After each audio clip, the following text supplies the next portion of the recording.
একজন বাউল এই মানিকগঞ্জের আবুল সরকার, বাউল নামের ফাউল।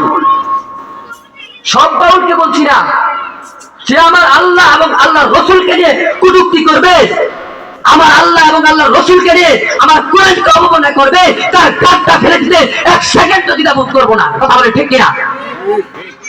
কত বড় গাদ্দার! যাদের টাচ মোবাইল আছে, টাচ ফোন, তারা জানে যে আল্লাহকে নিয়ে, রসুলকে নিয়ে, কুরআনকে নিয়ে কত বড় অবমাননা করেছে। কিছুই হচ্ছে না বাংলাদেশে। কত বড় গাদ্দারি, কত বড় জাহেল যে আল্লাহকে বলে যেটা আমি মুখে উচ্চারণ করতে পারবো না, এত বড় কথা বলে। নবীর শানে বেয়াদবি, রসুলের শানে বেয়াদবি, কোরআনের শানে বেয়াদবি। কোরআনের শানে কি বেয়াদবি করতে জানেন? কোরআনের শানে বলে, কোরআনের ভিতরে সূরা নাস আছে না, কুল আউযু বিরাব্বিন নাস মালিকিন নাস ইলাহিন নাস, শুধু বললে আল্লাহ নাচতে বলছে, আল্লাহ বলে নাচতে বলছে, এই কথা বলে গাদ্দার। প্রতিবাদ জানিয়ে দিতে চাই ওই আবুল সরকারের বিরুদ্ধে।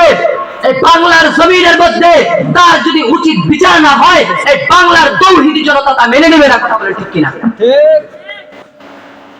প্রতিবাদ জানিয়ে দিতে চাই এই নাস্তিক আবুল সরকারের উচিত বিচার হওয়া আমার বাংলার মুসলমান তা চায়।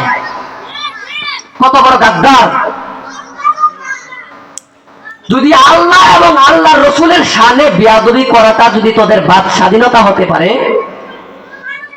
আল্লাহ রসুলের শানে বেয়াদবি করে তোদের গাঁটটা ফেলে দিতে আমাদের হাত স্বাধীনতা। কথা বলে ঠিক কিনা? গাঁটটা ফেলে দিব, এটা আমাদের হাত স্বাধীনতা।